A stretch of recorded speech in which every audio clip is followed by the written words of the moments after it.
Session 10, Readers Try Sounds Many Ways to Figure Out Words.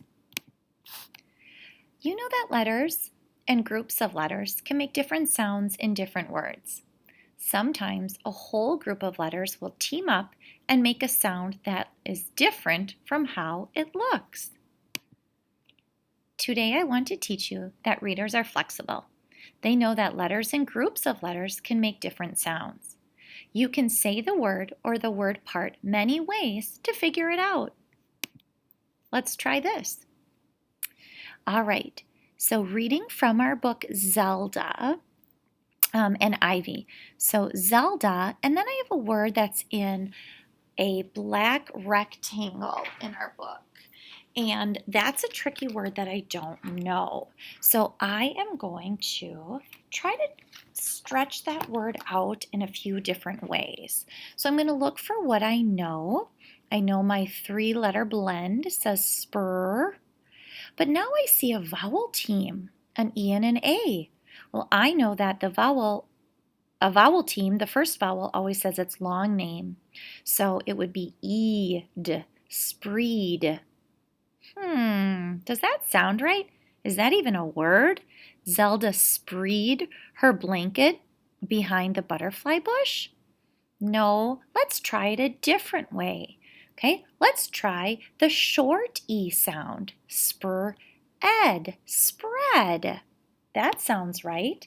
Zelda spread her blanket behind the butterfly bush. Here's a good spot, she said. We can see the house, but no one in the house can see us. The Fox sisters peeked through the bush at their parents. Mom and Dad will really miss us, said Ivy. Yes, said Zelda. They'll be sorry they made us cucumber sandwiches. So on this page, we had to try that chunk of words in two different ways.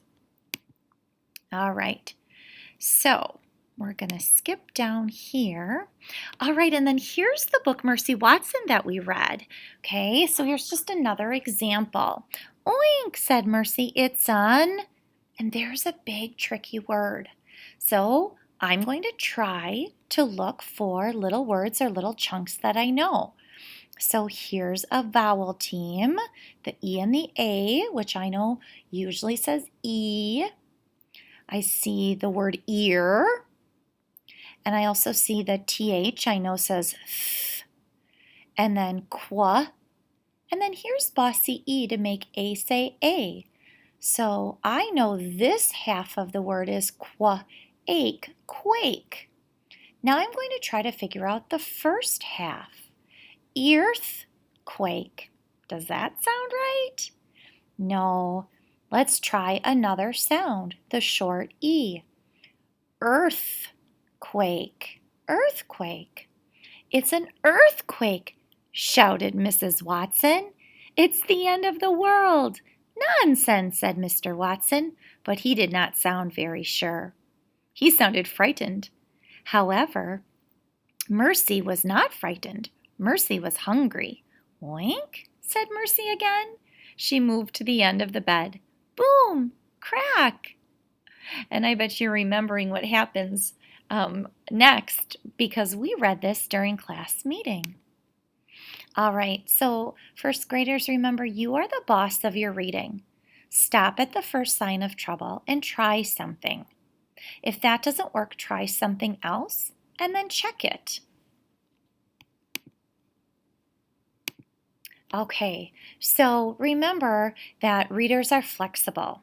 Okay, they know that letters and groups of letters can make different sounds. You can say the word or the word parts many times to try to figure it out. Don't just skip over it. Try something.